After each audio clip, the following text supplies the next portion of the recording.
जम्मू काश्मीरच्या पहलगाममध्ये दहशतवाद्यांनी अंधाधुंद गोळीबार केला।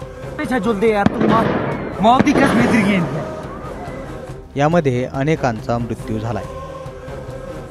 यात महाराष्ट्रातील 6 जणांचा समावेश आहे। या हल्ल्यातून काही जण थोडक्यात बचावलेत सुद्धा। यामध्ये महाराष्ट्रातील वेगवेगळ्या भागातील लोकांचा समावेश आहे। यातलेच एक आहेत सांगलीचे संतोष जगदाळे। संतोष जगदाळेंची स्टोरी जरा वेगळीच आहे, कारण पुण्याच्या संतोष जगदाळेंचा या हल्ल्यामध्ये मृत्यू झालाय।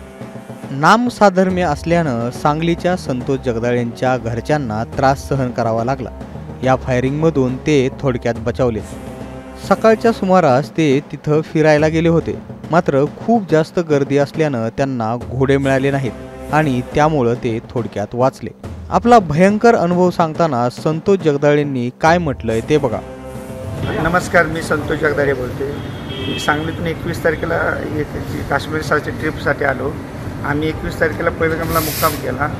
मग सकाळी 22 तारखेला सकाळी उठून आम्ही बेस कॅम्पला गेलो पहलगामच्या। तिथं घोड्याची सवारी बघितली, त्यांची रेट आणि ते बघून आम्ही कॅन्सल केलं।